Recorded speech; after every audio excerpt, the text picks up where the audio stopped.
Irrupciones en el MAC. Arte, ciencia, tecnología y sociedad.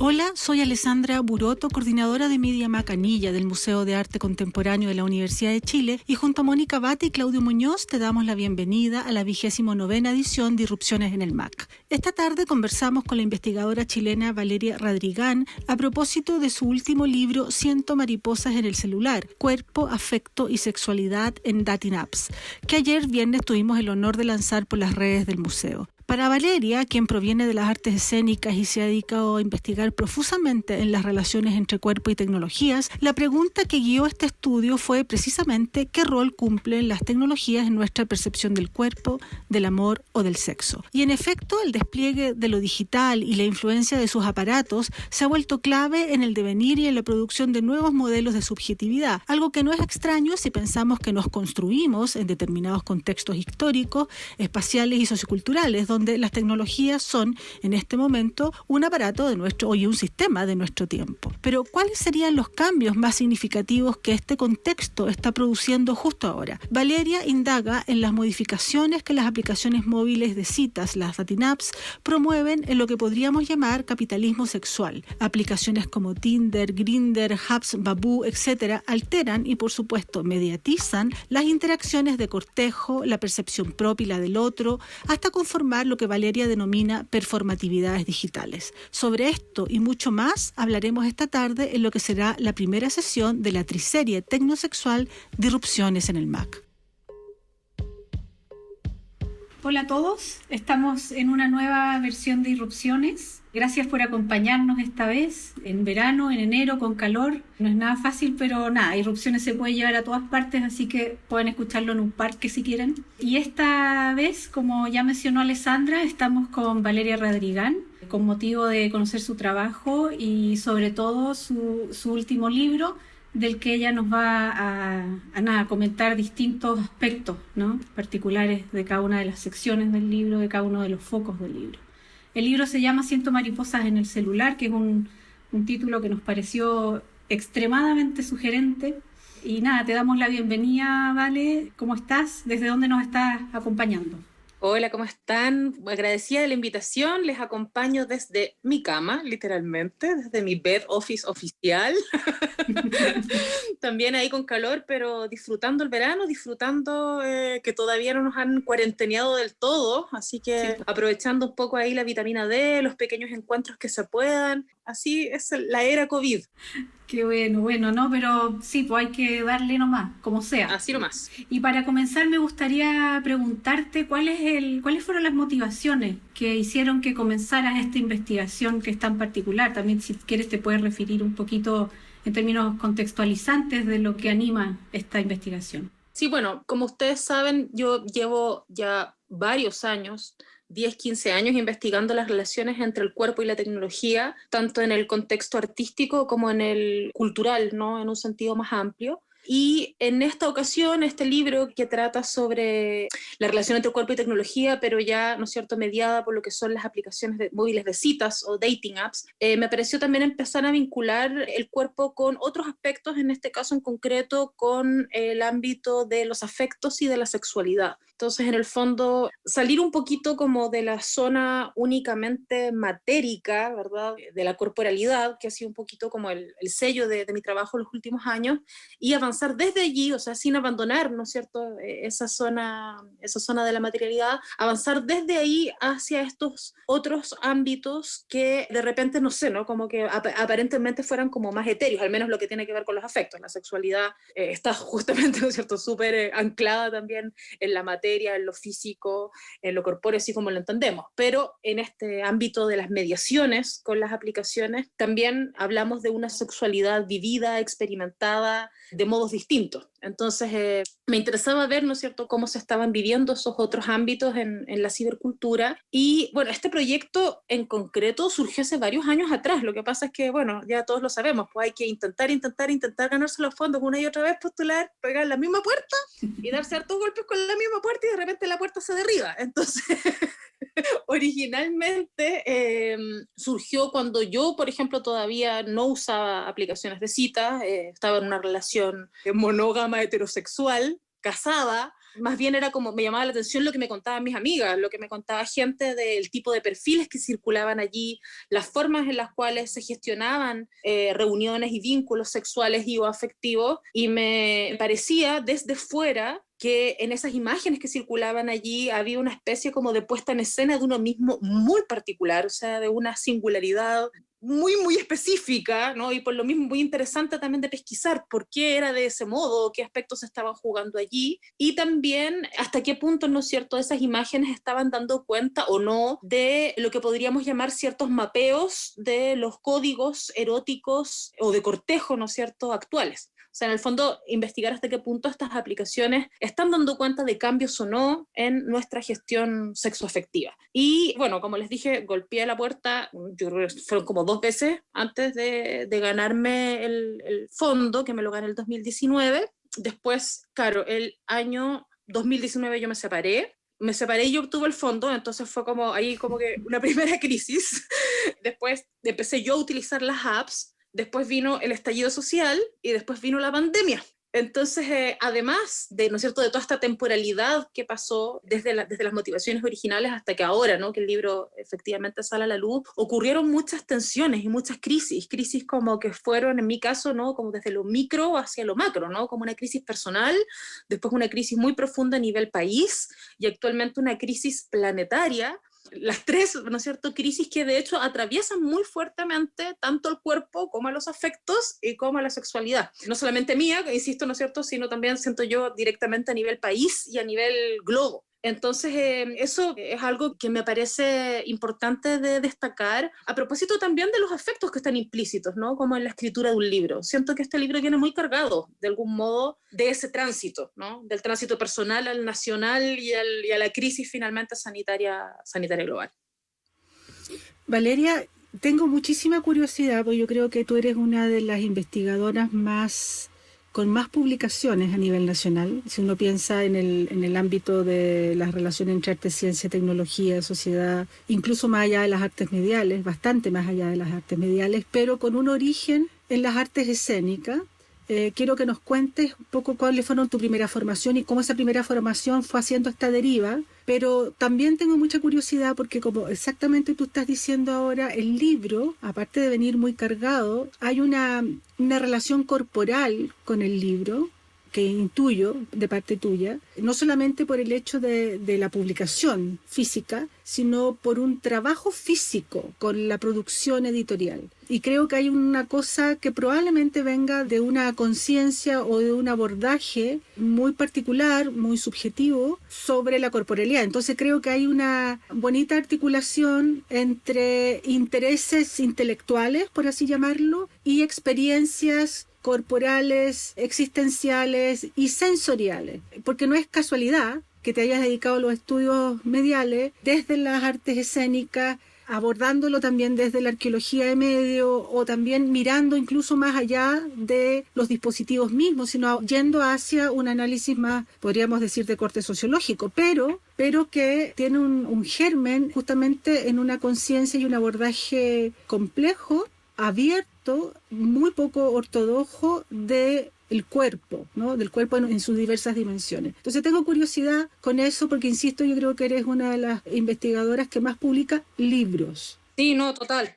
Yo a estas alturas lo defiendo como una postura política también de mi trabajo, ¿no? Como haber optado como por el camino de la escritura del libro, no solo por lo que el libro hoy en día implica como materialidad, ¿no?, sino también en lo que refiere al abordaje propiamente teórico que implica la escritura de un libro, que es una escritura claramente más lenta, ¿no?, que además implica temporalidades diferentes, que implica espacios de densidad también, ¿no es cierto?, más profundo, pero que también implica, y ahí hay un vínculo que yo encuentro bonito, ¿no?, como con las artes escénicas, implica también mucho trabajo como de equipo. O sea, a diferencia de escribir un paper, ¿ya? Que es como en el fondo el trabajo como básico del investigador y que es bastante solitario, ¿no? Cuando escribes un libro, sí, claro, la escritura la puedo hacer yo sola, desde acá, desde mi bed office o desde donde sea, pero hay inevitablemente un momento en el que la propia gestión editorial te demanda del vínculo con editores. En este caso particular el libro viene con ilustraciones, ¿no? O sea, tuve que trabajar también con la ilustradora, con Rebeca Peña, con Simón Lorca, que fue el diseñador, diagramador, que también se hace un trabajo en conjunto.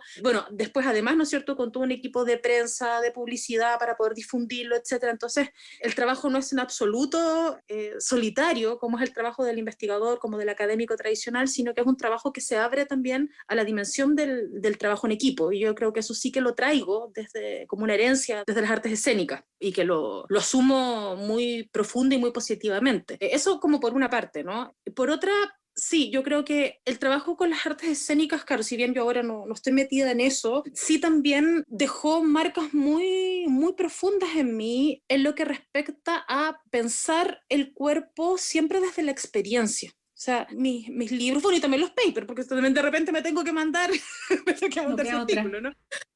Claro, de repente hay que hacer esa pega también, pero en general en mi trabajo de investigación, siempre que he abordado el problema de la corporalidad, lo he hecho atendiendo a qué es lo que nos pasa con y en y desde el cuerpo. Como que mis preguntas son esas, mis preguntas no tienen que ver con pensar el cuerpo desde un territorio de abstracción, ¿no? Como desde un territorio conceptual puramente filosófico, ¿no? En un sentido amplio, por así decirlo, ¿no? O sea, no, a mí realmente me interesa qué es lo que te pasa cuando tomas un celular, qué te pasa en esa mano, qué pasa, ¿no es cierto?, en el tacto. Hay mucha reflexión que yo he hecho, que bueno, por ejemplo, acá en este libro en concreto, ¿no es cierto?, que hablo mucho de los celulares y de lo que nos pasa cuando nos vinculamos con otras personas con los celulares, hago mucho detenimiento, por ejemplo, en cuál es el efecto de que yo haga el swipe en Tinder, que es como cuando uno corre en el fondo con el dedito, ¿verdad?, hacia la izquierda vas a la derecha a la persona. El hecho de que tú lo hagas con el dedo, ¿no? O sea, que el hecho de que el aparato se vincule orgánicamente contigo tiene incidencias distintas a que si yo le hablara, si yo le dijera Siri a la izquierda o Siri a la, ¿cachai? O sea, hay implicancias en esa gestualidad corporal y implicancias que, insisto, ¿no es cierto?, o sea, te modifican a ti, pero que también están modificando a los aparatos constantemente. Y lo mismo, ¿no es cierto?, no sé, o sea, si es que yo tengo una relación sexual, por ejemplo, cibersexual directamente, también a mí ahí lo que me interesa es cómo está cambiando la sexualidad, cómo cambian tus posturas, ¿cachai? ¿Qué detenimientos tienes que hacer? No sé, si te estás masturbando y los dedos te quedan mojados, ¿cómo te clava el celular? ¿Cachai? Como esas preguntas prácticas, ¿cachai? Como concretas desde la experiencia y, como dije antes, ¿no es cierto?, como desde la materia de lo corpóreo, que son preguntas que eran esenciales para mí también cuando era actriz o cuando trabajaba desde las artes escénicas, me acompañan muy profundamente hasta el día de hoy, y siento que también le dan como un sello diferencial específico a mi trabajo, porque, y no sé si, bueno, ahí cada uno juzgará si es mejor o peor, ¿no? En este momento solamente lo quiero instalar como un sello diferencial, porque veo en otros colegas que trabajan sobre el cuerpo, pero que trabajan, ¿no es cierto?, desde una raigambre más teórica, que no tienen esa preocupación, ¿no? O sea, sus preocupaciones sobre el cuerpo son otras, son cómo el cuerpo se vuelve imagen, cómo el cuerpo se digitaliza, y también han sido preocupaciones mías, ¿no? De hecho, una de las preguntas de este libro es esa, ¿no? Cómo nuestra corporalidad deviene un imaginario concreto, pero esa pregunta para mí tiene que responderse desde, ok, pero ¿qué te pasó cuando hiciste esa foto, ¿cachai? ¿Qué te pasó de vuelta? ¿O qué te pasó también en el cuerpo cuando viste la imagen de otro? Entonces, ese trayecto, ¿no?, como siempre desde lo que te pasa, desde cómo tú lo vives, ¿cachai? Sí que es algo que también siento que heredé de las artes escénicas y que es una de mis preocupaciones centrales, como que siempre trato de enfocarme desde ahí. Y en ese sentido, también creo que es interesante referirse a tus propias cuentas, ¿no?, tus propias apps que tú llevas en Instagram, ¿no?, en donde claramente ahí se ve una manera de investigar súper distinta a lo típico, ¿no?, como tú bien dices. No sé si te gustaría referirte un poquito a eso, dentro de esta misma pregunta que te hace Ale. ¿Te refieres como a mis cuentas personales? Claro, porque en el fondo lo que encuentro interesante de eso es que también tú estás como metida en tu investigación, como casi autoetnográficamente de alguna manera. Ya. Entonces, desde ese punto de vista a mí me parece súper interesante como la forma de investigar, porque creo que no está desvinculada una cosa de la otra, ¿no? O sea, esta cuestión que tú mismo tratas en el libro de esta cosa de hacer visible lo personal, o existir existe tu vida personal en este ciberespacio. Claro, y cómo te representas a ti mismo en esa... Exacto. Cómo representas tu propia vida personal, ¿no? ¿Cuál es la curatoría en el fondo digital que haces de ti mismo? Sí. Mira, ¿sabéis que esa pregunta yo me la he hecho harto ahora en pandemia? Porque en lo personal me pasó que viviéndola sola acá en mi departamento, o sea, sola con mis plantitas y hablando del filodendro. Que cada vez son más. Sí, por supuesto, cada vez son más. Las plantas ya me inundan y Absolutamente, son mis hermanas no humanas. Pero sí me pasó que producto justamente del encierro, uno de los efectos que eso tuvo en mí fue empezar a exponerme a mí misma mucho en redes sociales, al punto que de hecho llegó un momento en el que en el que tengo como 3 cuentas distintas, en el como que ahora decidí como que cada parte de mí se va a representar en una de esas, porque vamos a administrar esto. sí, vamos a administrar estas performatividades porque demasiado. Doctora Radrigán, Miss Miami, la otra que hace ejercicios, como mucha complejidad, vamos a separar esta cuestión. Demasiada gente.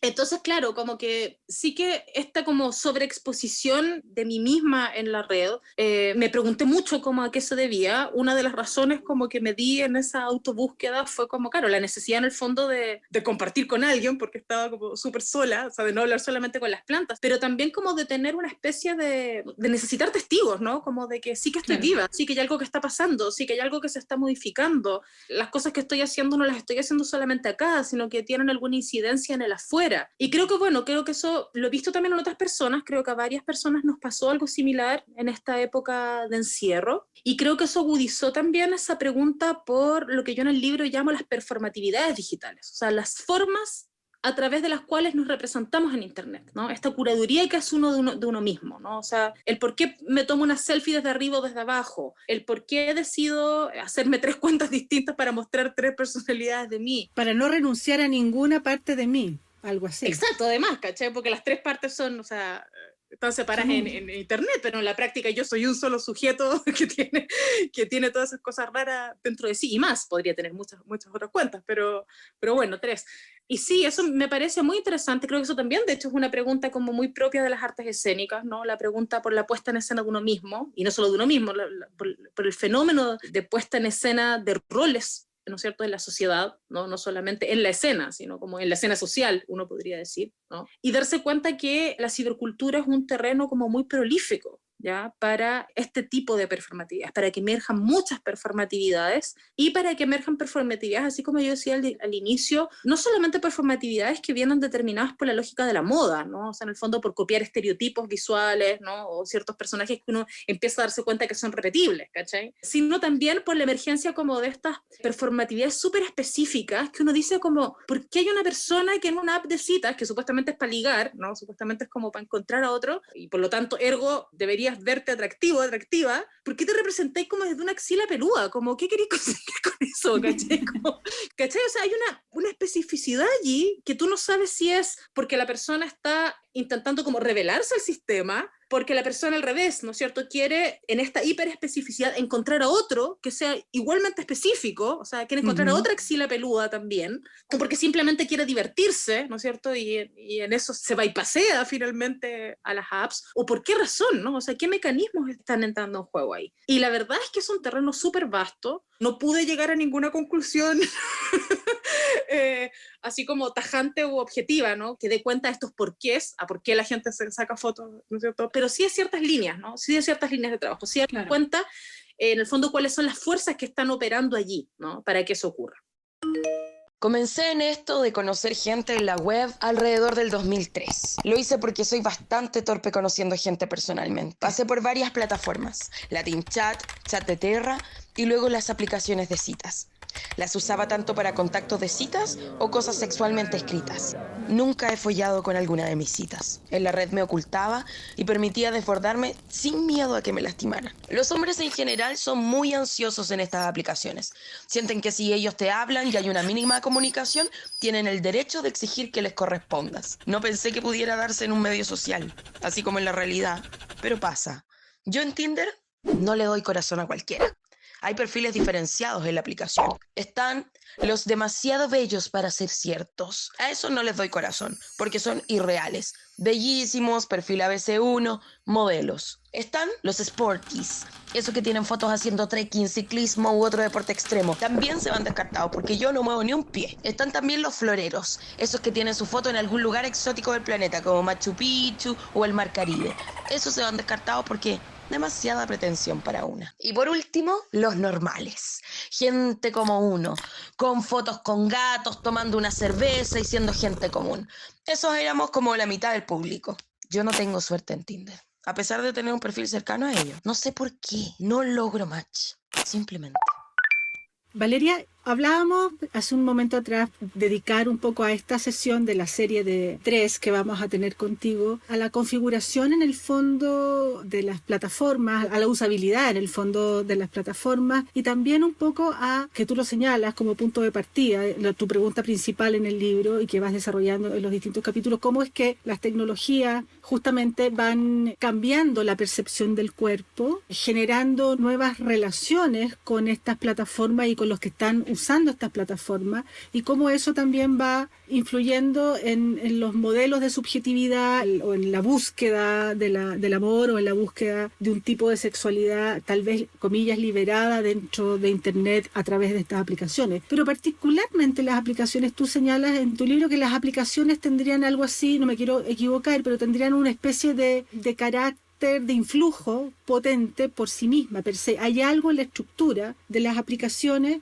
que, bueno, como son finalmente basadas en una estructura algorítmica, son un conjunto de instrucciones que van a ir estandarizando determinadas conductas y lo que más me pareció interesante es que junto con detectar esa como conductividad, al mismo tiempo tú eres capaz de decir, a pesar de eso, más bien no a pesar, sino con eso, junto con eso, aparecen unas especificidades o aparecen unas conductas muy particulares. Casi como que el uso, el tipo de uso, el tipo de relación que se está construyendo también es como, valga la redundancia, con la editorial que sacó tu libro, también tiene una especie de oxímoron esta relación. Hay una especie de estandarización conductual, por una parte, y por otro lado, la subjetividad o la hipersubjetividad va aflorando de unos modos curiosísimos o extraños, como tú dices, ¿no? Que en todo caso aparecen muy evidentemente, tal vez medios camuflados, pero cargan, portan cierta elocuencia en medio de esa especie de estandarización.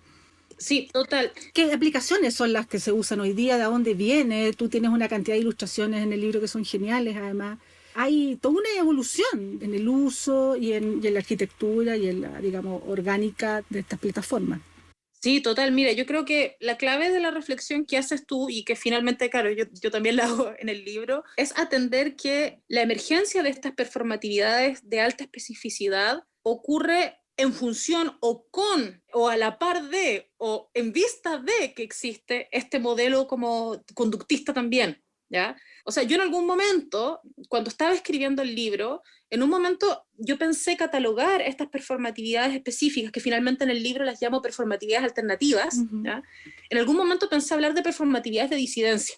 Pero llegó un punto en el que justamente como que percaté profundamente en este hecho, ¿verdad?, que veníamos hablando antes, y dije, esto no es realmente una disidencia. O sea, no estamos realmente hablando como de un modelo contrahegemónico, ¿ya? O sea, aunque, claro, por supuesto también puede haberlo, ¿no? O sea, dentro de los 8.000 perfiles alguien puede estar intentando de alguna forma, ¿ya?, generar una ruptura, ¿ya? Pero en términos generales, esas performatividades de alta especificidad, estas performatividades que finalmente yo termino llamando alternativas, lo que hacen es también reforzar el modelo conductivo. O sea, en el fondo están diciendo, porque existe esto, ¿ya?, yo de alguna forma intento como ponerme fuera, o yo de alguna forma intento ser súper original. Y finalmente con eso estás intentando lograr lo mismo que quiere la app, ¿cachai? Que es una estructura que yo en el libro le llamé de amor a la carta, ¿cachai? O sea, de realmente encontrar en un otro que sea como lo más parecido a ti posible, ¿no? O sea, en esa aparente disidencia en verdad no hay disidencia, ¿cachai? En esa aparente disidencia lo que hay, ¿no es cierto?, es la búsqueda ya de mostrar una especificidad para que haya un eco de esa especificidad de algún modo en otro.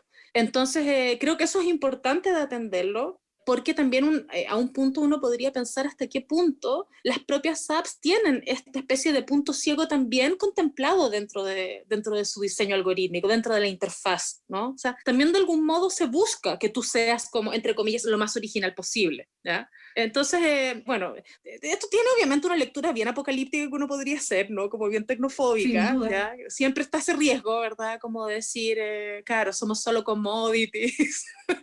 Incluso tú hablas en una aparte de que eres operario de un sistema, ¿no? Sí, totalmente, ¿cachai? O sea, de hecho, o sea, estás trabajando gratis para las apps, ¿no es cierto? Exacto. En la medida en que a la vez, ¿no es cierto?, les estás entregando tus datos de Instagram o de Spotify o de las aplicaciones que tengas en común, les estás diciendo, ¿no es cierto?, cuáles son tus gustos, las cosas que te gustan, o sea, evidentemente, ¿no es cierto?, hay un interés de mercado también allí. Pero claro, ¿no es cierto?, más allá de toda esta lectura como apocalíptica y tecnofóbica, a mí también me parece interesante pensar en cuáles son las derivas, ¿no?, finalmente de esa app. Y ahí me encontré, y ahí hablo tanto desde mi propia experiencia personal con el uso de las aplicaciones hasta las propias entrevistas que hicimos a usuarios, tanto entrevistas directas como anónimas a través de encuestas, focus groups, o sea, los diferentes insumos, ¿verdad?, que utilizamos para la investigación. Me encontré sorpresivamente con que muchas personas hablaban ya que igual habían terminado teniendo relaciones importantes, y cuando hablaban de importantes lo decían tanto desde la perspectiva de la durabilidad de la relación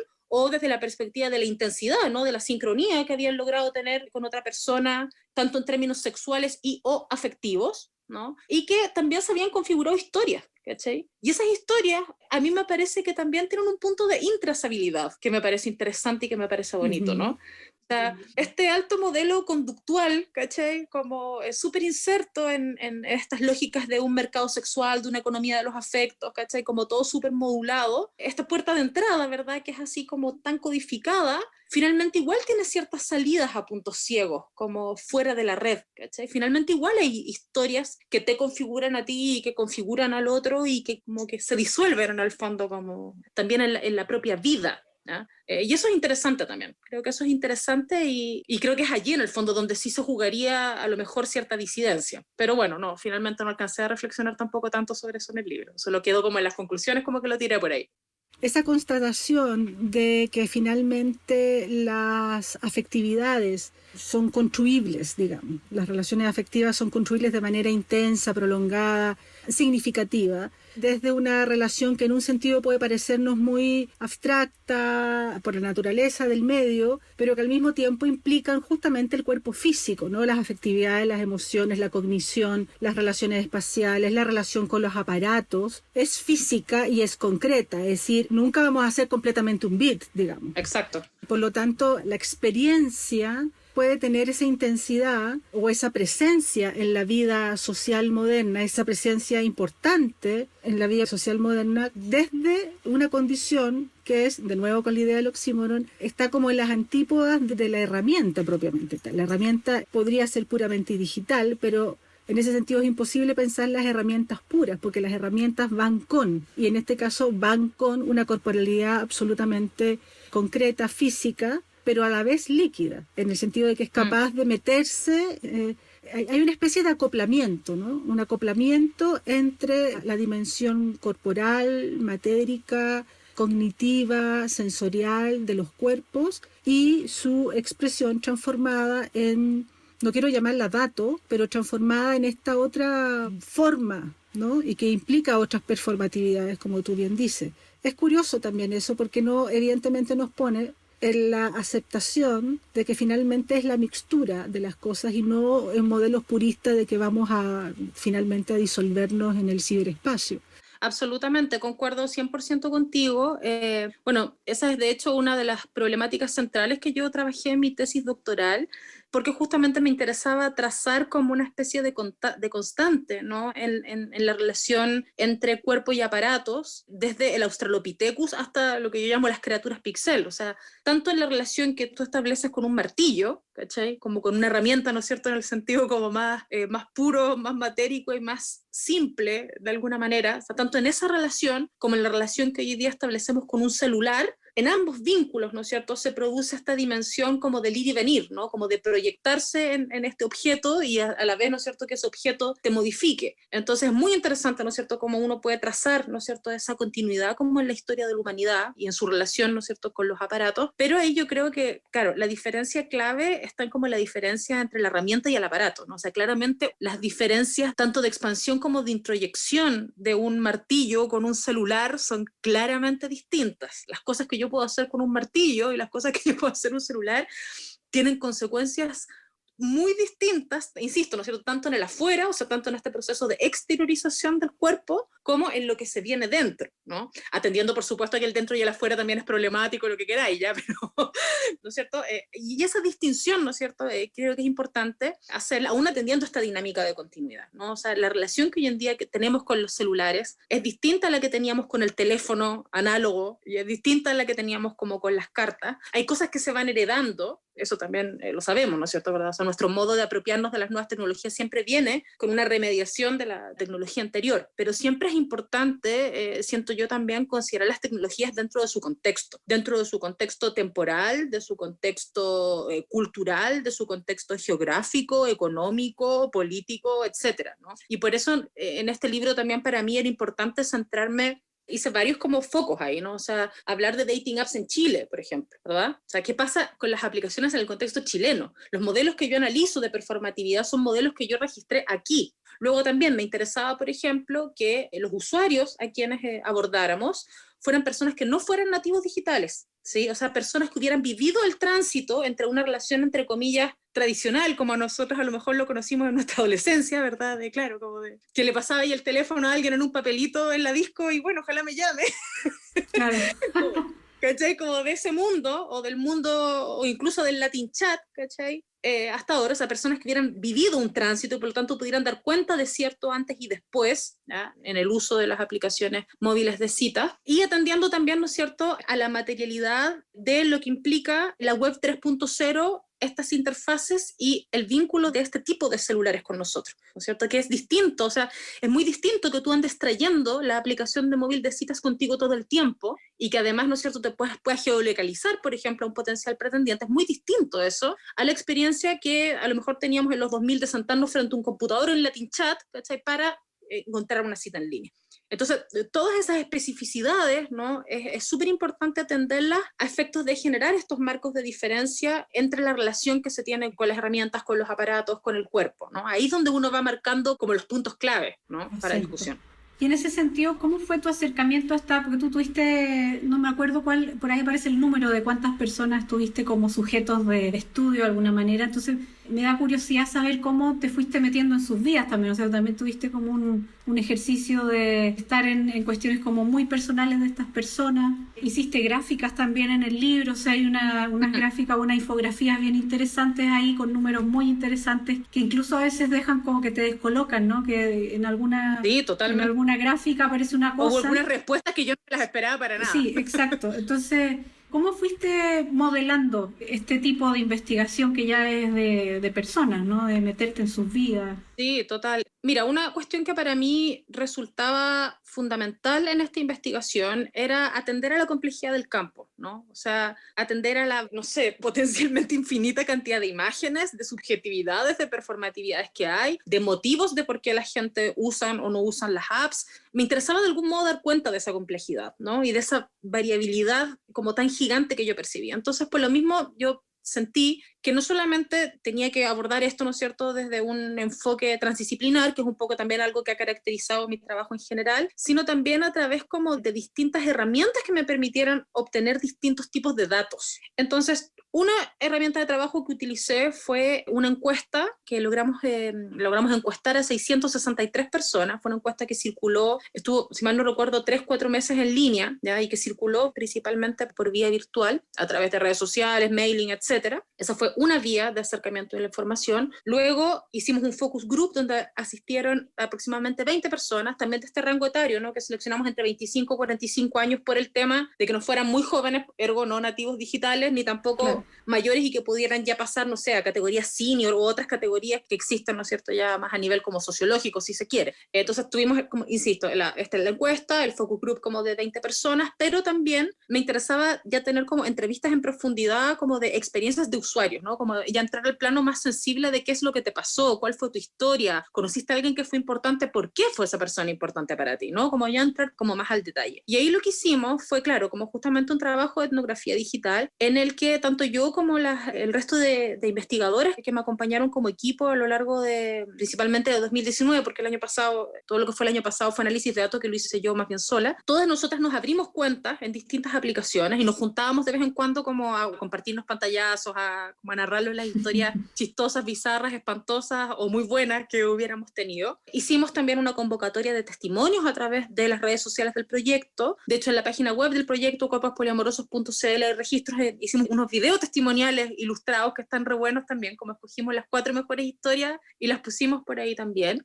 Y claro, esos fueron en el fondo las fuentes de información principales que tuvimos con respecto al comportamiento de usuarios. Y creo que eso fue como bien interesante porque cada una de esas fuentes de entrada nos permitió ver ciertos rasgos generalizables, pero sobre todo, insisto, ¿no? Como atender a las particularidades. Atender a estos puntos ciegos, atender a estas historias que pasan, atender a que de pronto, ¿no es cierto?, estas máquinas algorítmicas aparentemente perfectas, que te tiran como matches efectivos y que a cómo eso te hacía sentir, ¿cachai? Y claro, como decía antes, ¿no es cierto?, aparecieron muchas cosas que yo no me esperé jamás. Una de las cosas con las que parte el libro es reflexionar sobre el motivo de uso de las aplicaciones, ¿no es cierto?, que da la gente. Por ejemplo, a mí me llamó muchísimo la atención que la mayoría de las personas decían que utilizaban las apps para entretenerse. Vale decir, no para conseguir citas, o sea, como motivo principal, ¿no? No para gestionar un encuentro sexual y no para encontrar el amor, que es como lo que uno pensaría, loco, una app de cita es para hacer una cita, ¿cachai?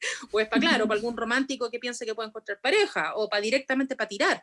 Aparecían, por supuesto, también esas variables, pero la primera variable es la entretención. Entonces eso radicalmente te habla de que hay algo en la app que está predominando, al menos en Chile, ¿no?, como principal interés, ¿verdad? El pasar el tiempo a través de la app es más importante, ¿no es cierto?, que estas otras variables. Y lo mismo determina, por lo tanto, que los perfiles que yo me haga, o que la forma en la cual yo chateo, o que los perfiles que yo busco, son perfiles que me entretengan, ¿cachai? No necesariamente que me atraigan.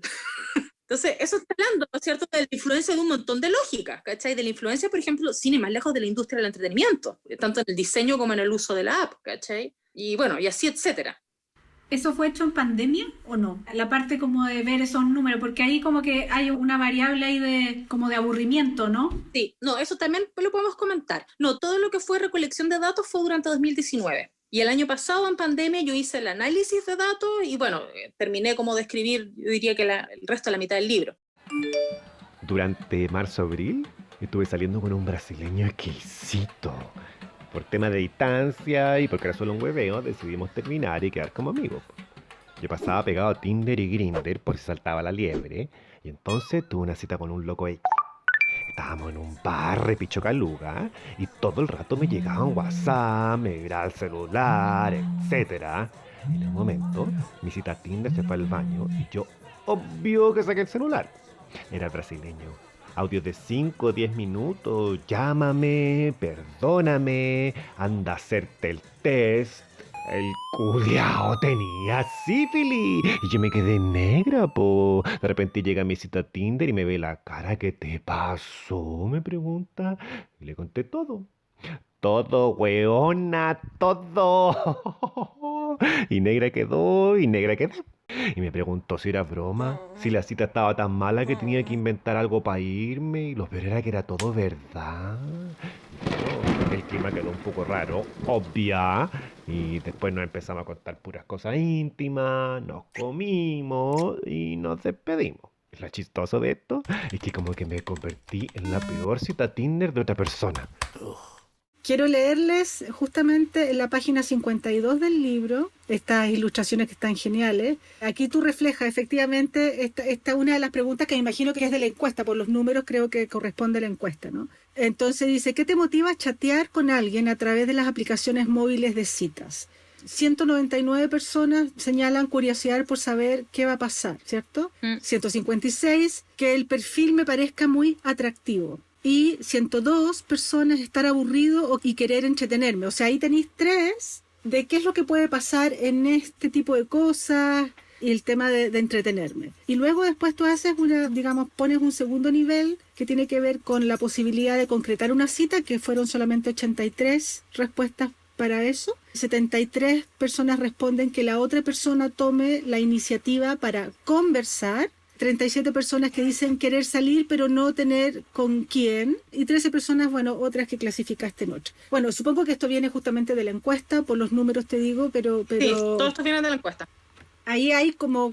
y la pregunta es clarísima, ¿cuál es la motivación de buscar cierta intimidad, ¿no? Porque no son aplicaciones para establecer comunicación, contacto, sino están ofrecidas para tener un vínculo más, de algún tipo más íntimo, afectivo, sexual, etcétera, pero se apela a que te interesa buscar ciertos espacios de intimidad virtual. Lo que es interesante ahí es que uno podría leer todas esas respuestas, ¿no? De todas las preguntas que tú mencionaste, uno podría leer todas esas respuestas de la lógica de la entretención si uno quiere, ¿cachai? O sea, por ejemplo, curiosidad, ¿por qué podría pasar? Igual es como que eso lo hago porque me parece entretenido, ¿me cachai? Sí, o sea, o incluso tener una cita también entra dentro de una dinámica de entretención, ¿cachai? O sea, puede ser tan entretenido tener una cita como ver una película en Netflix, ¿cachai? Como que todo empieza a inundarse bajo esa lógica como del divertimento, del pasar el tiempo, de la curiosidad, de algo que te saque de la rutina. Y ahí trayéndolo un poco como a lo que sucedió en pandemia, que lo alcanzo yo a tirar en las conclusiones del libro, no fue uno de los ejes de análisis del trabajo, sí que sucedió que yo percibí que eso como que se intensificó aún más. Porque dado que no se podía tener citas, al menos, bueno, después quedó demostrado que todo el mundo quiere tirar igual y al final uno se va y pasea la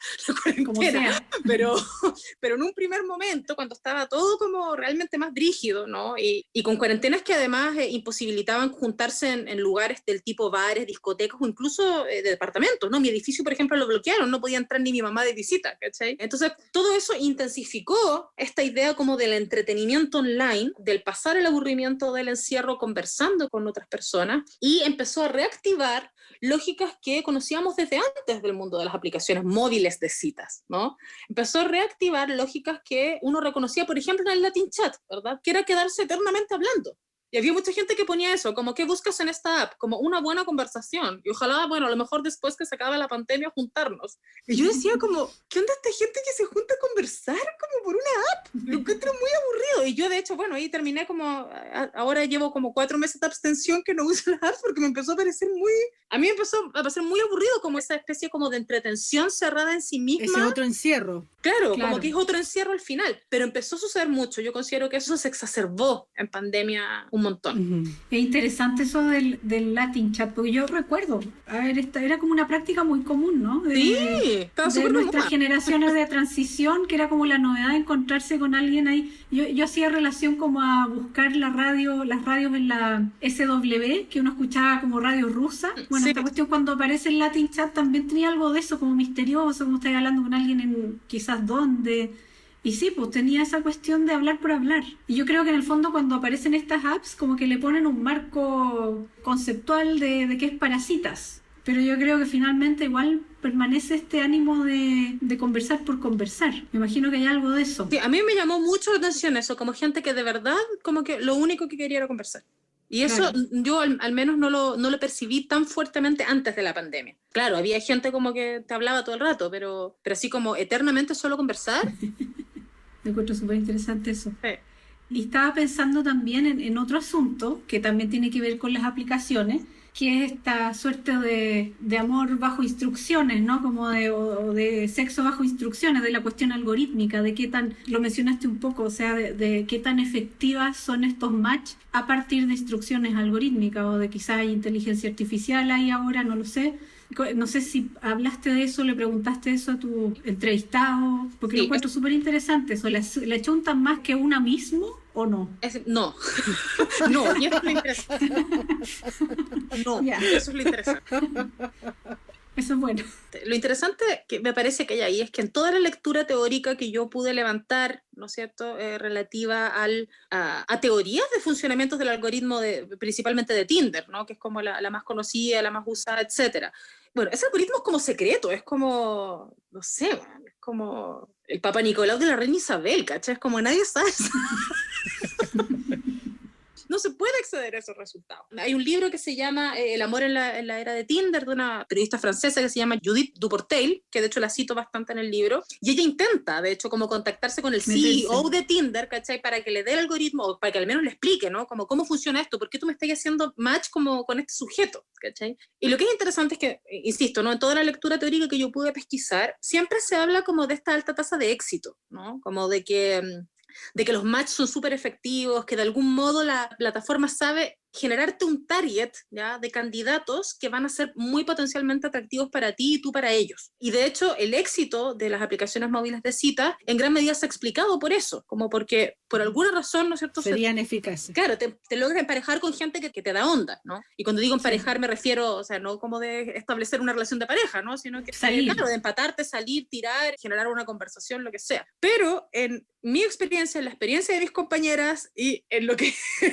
en las entrevistas que pudimos tener con usuarios, eso no es así. Como que todo el mundo, de hecho, está muy sorprendido de por qué cresta le sale a esta gente, ¿no? Todo el mundo está muy sorprendido de que pasa mucho rato haciendo crucecita a la izquierda, como de ¿qué onda estos sujetos? ¿Por qué me sale este tipo de gente?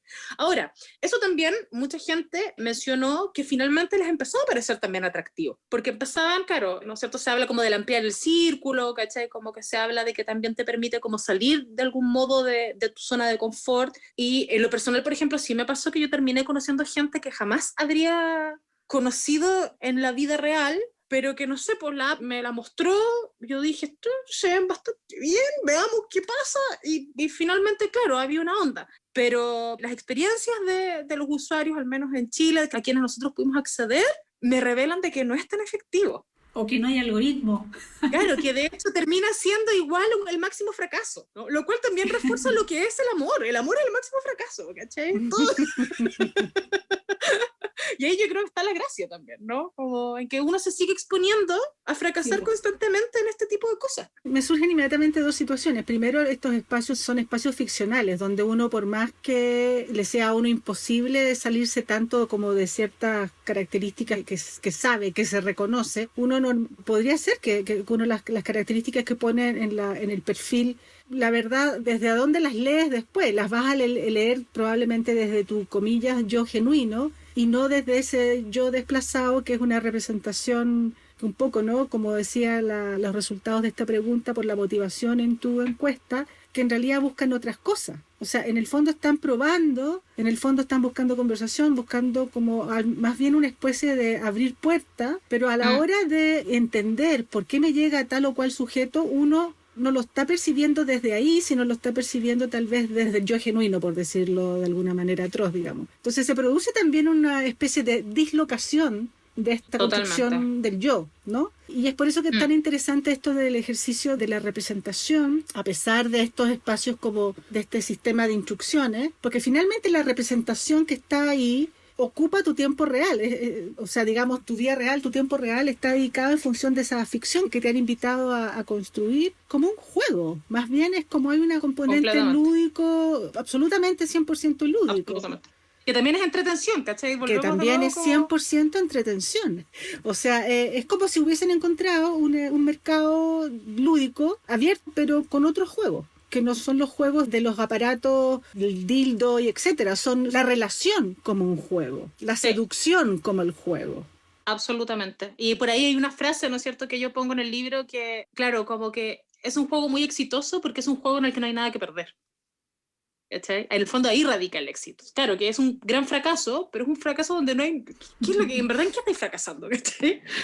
Si alguien no te hizo match, hay 8.000 candidatos más. Mañana te metís y vais a tener 90. O sea, no... ¿cachai? Y probablemente no se vaya a sufrir mucho. Se te olvida también. O sea, un flujo digital tan grande de información, de datos y de imágenes que se te olvida. Ahora, tú planteaste un tema interesante, Alessandra, que era este tema como de la dislocación, ¿no? Como entre quién es uno y qué elementos de ti mismo decides mostrar tanto en tus imágenes como en la descripción que haces de ti mismo en tu perfil, ¿no? Y cómo eso circula en dimensiones paralelas, digamos. Exacto, y creo que eso es súper interesante porque justamente lo que decías, ¿no? O sea, muchas veces el juicio que hace uno de ¿por qué la app me muestra esta gente? Ese juicio lo hace uno a lo mejor como desde otra de las personalidades que tenís, no desde la personalidad que mostraste en la app, ¿cachai? Y ahí también de repente pasa, ¿no? Y me ha pasado a mí misma y le ha pasado a mucha gente con la que he conversado, que de repente uno jura que está dando cierta imagen de sí mismo, ¿cachai? Como, no sé, aquí no, me veo súper bien, encuentro que me veo seria, ¿cachai? Como que, y en verdad no.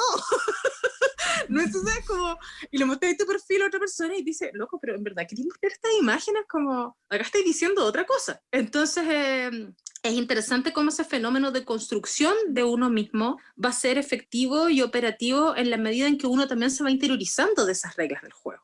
Yo al inicio, cuando recién me metí a las apps, hice una especie de bitácora, que originalmente iba a ir también en el libro, como una especie de crónica, ¿no? Que, bueno, en algún momento algo voy a hacer con esa escritura, porque igual me quedó buena, y está chistosa, y tiene historia entretenida. Y una de las reflexiones que yo hacía, ¿no es cierto?, en esa bitácora, fue cómo fueron cambiando mis propias imágenes de perfil en la app, ¿cachai? Como que primero puse imágenes en las que, no sé, que yo tenía en mi celular y que yo encontraba que me veía bien. Y era como que hacía cero match con esas imágenes. Y yo como, oh, como no. Soy súper poco atractiva, nadie me pesca, ¿qué onda? Y un día le comento a una de las chicas del proyecto y me dice, a ver, muéstrame tu perfil. Y yo le muestro mi perfil y me dice, bueno, salían todas las fotos con chaleco. Como, loco, tenéis que mostrar fucking piel, ¿cachai? Tenéis que mostrar piel, tenéis que decir como otro tipo de cosas, ¿cachai? Ya, yo te voy a arreglar el perfil. Y la loca, me pescó el celular y empezó como a subir otras fotos y el día siguiente tenía un montón de match. Pero después, claro, ¿qué tipo de match empecé a encontrar? Y fue como, no quiero este tipo de match, ya, voy a cambiar de nuevo mi fotografía. Entonces, ¿no? Como que uno también empieza como a entender cómo funcionan las apps, y las apps también son distintas entre sí, o sea, es muy distinto cómo funciona un tipo de imagen en Tinder que cómo funciona ese mismo tipo de imagen en Badoo, o ese mismo tipo de imagen en Bumble, ¿no? Cuéntanos de eso, porque uno de los aspectos más, no sé si novedosos, pero efectivamente atractivos de la investigación es que tú te centras en Chile, que es también como decir, ok, vamos a meternos desde nuestra idiosincrasia, desde nuestro contexto, nos vamos a situar acá. Y por lo tanto hay un conocimiento de causa, digamos, porque formas parte de esta cultura y de sus microculturas, digamos, y tienes esta performatividad también de investigadora, testigo, testimoniante. Entonces tú dices, ok,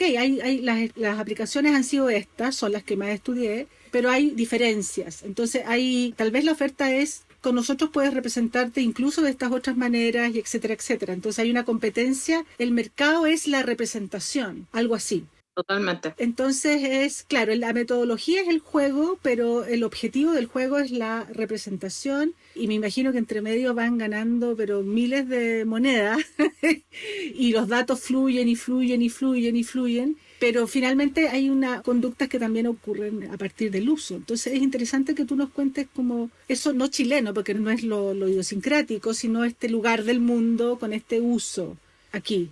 Sí, a ver, quería como reflexionar dos cosas en relación a lo que señalas. Primero, claro, en términos de reconocer ciertos patrones de conducta de los chilenos en las apps, la verdad es que no logré llegar como a ninguna conclusión muy, muy tajante, porque tampoco tuve comparativas, ¿cachai? Como por ejemplo, cómo se usan las apps en Italia, o qué pasa cuando utilizáis las apps en Argentina. La gente, y bueno, yo misma que de repente he chateado con personas de otros países en las apps, sí tienen ciertos comportamientos, no sé, que uno podría decir son más o menos directos, ¿cachai? Usan más o menos el humor, ¿no? Como cosas de ese calibre, pero que tampoco me atrevería a decir que son generalizables. Sí hay algo que a lo mejor es bastante propio como de nuestra idiosincrasia, que es un cierto tipo de humor en la representación de uno mismo, que al parecer, pero más esto ya en el ámbito de las opiniones, ¿no? Del uso, al parecer eso no sería como tan usual en otros países, como esto de representarse, ponte tú a ti mismo como desde la axila pelúa, ¿cachai? Como, o salir como al lado de un pato gigante de hule. Como que... Ahora, no sé, también luego hay unos bancos de imágenes gigantescos de Tinder, por ejemplo, en Gringolandia, y también hay cosas absurdas y súper chistosas, pero no como con Humor este local. tinte, claro, como ridículo, ¿no? De hecho, una de las conclusiones que yo tengo es que no se me ocurrió cómo expresarlo de otra manera, ¿no? Como que las personas, una de mis conclusiones es esa, las personas en las apps somos muy ridículas. No sé no sé qué otra palabra, a lo mejor más académica, utilizar para referirme a eso, ¿no? Pero en este deseo de mostrarme y de ser atractivo, de ser entretenido, me vuelvo súper ridículo, utilizo gestos, utilizo codificaciones que no me parece haber percibido en otros contextos. Yo creo que tiene que ver también con el asunto de nuestro acostumbramiento a la selfie, o sea, ya pasando al mundo de la imagen, en donde uno ya detecta, uno ya tiene como un detector, esta es una pose de selfie, la cámara de abajo para arriba o de arriba para abajo para verte estirar, no sé. Hay tutoriales. Como que uno ya tiene claro, uno ya tiene como un detector de ridiculez al final. Total, y de hecho es muy, muy freak ese punto, porque también eso contrasta mucho como con una especie de deseo de naturalidad o autenticidad, ¿no? que dicen las personas que buscan en la red, que buscan en los otros, ¿no? Una de las preguntas también es ¿qué buscas en el perfil de otras personas? Y la gente te dice que sea parecido a la realidad, ¿no? Que se muestre tal cual es. Y ahí yo decía como, bueno, pero ¿qué es eso? ¿Qué es eso? ¿Cachai? ¿Qué es eso de mostrarse tal cual uno es? ¿Cachai? ¿Qué es eso de ¿Qué ser es lo auténtico? real? ¿Qué es lo real? Claro, como la máxima quimera. A lo mejor, claro, como en esa búsqueda de algún punto también desesperada, ¿no? Como por ser fiel a la realidad, como mostrarse en verdad tal cual como tú eres, en esa imposibilidad, el resultado termina siendo, ¿no? Como esta performatividad absurda. Bueno, eso como una de las cosas que quería reflexionar. Y lo otro, ¿no es cierto?, a propósito de la variabilidad de las apps, de los distintos tipos de apps que hay, yo creo que eso también refuerza esta idea de que en este capitalismo, ¿no?, sexual y afectivo, en este yo le llamo el mercado sexual y la economía de los afectos, en este campo tenemos que recordar que hablamos de dispositivos customizados, ¿no?, de dispositivos hiperpersonalizados que buscan entregarte una experiencia que sea como para ti lo más bacán. Entonces eso justamente también lo que hace que haya tantas apps. O sea, creo que nosotros pesquisamos como 32, pero capaz que ya está más, ¿no? Porque además algunas se caen, después otras surgen, se vuelven más populares, etcétera. O sea, 32 Claro. apps, ¿para qué necesitáis 32 apps de ligue? ¿Qué tanta?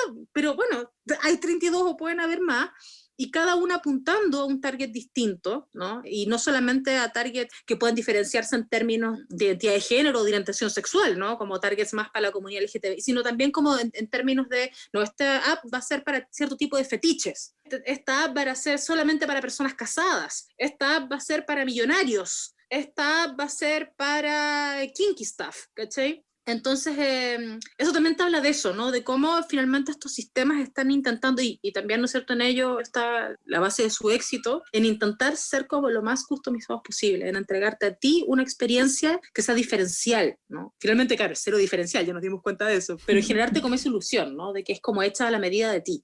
Claro. Bien, bueno, le estaba comentando a Ale por el chat que ya tenemos que ir cerrando, lamentablemente, que ya estamos en el tiempo. Y queremos agradecerte, Valeria, infinitamente esta conversación, que nada, pues estábamos diciendo que se nos pasó súper rápido. Sí, a ustedes, estuvo entretenidísimo. Sí, buenísimo. Y nada, acuérdense también que esto es una serie, ¿no? La triserie tecnosexual, y nos quedarían 2 capítulos más de esto. Así que fantástico. ¿De qué iría la próxima sesión? Vale, adelántanos un poco. La próxima sesión les propongo empezar a hablar de las modificaciones, ¿no? O sea, cómo todo esto ha empezado a modificar efectivamente la forma en la que entendemos y vivenciamos la afectividad y la sexualidad. ¿Qué cosas están empezando a cambiar en virtud de las tecnologías? ¿Y qué cosas no? ¿Y por qué no? ¿Y por qué hay ciertas cosas que se resisten? Que ahí se quedan. Y ahí se quedan para siempre. Muy bien. Eso podemos hablar la próxima. Excelente. Creo que va a estar buenísimo. Entonces lo dejamos invitadísimo a la segunda sesión de esta triserie tecnosexual con Valeria Radrigán. Fue un gusto tenerte ayer lanzando el libro con nosotros. No ha sido el primero, porque hicimos el lanzamiento, ¿te acuerdas?, del libro, de la investigación que hiciste sobre Ito Aranda, una artista visual chilena, pionera en la electrónica y además en ese desplazamiento de la pintura hacia el pixel, decías tú en ese caso. Gran valor, la Ito, y siempre bienvenida, Val, y nos veremos en la próxima edición de Irrupciones en el Mac. Buenísimo, gracias a ustedes. Gracias, Val. Un abrazo. Irrupciones es producido por la Unidad Media Mac Anilla del Museo de Arte Contemporáneo de la Universidad de Chile. Sonido, Claudio Muñoz.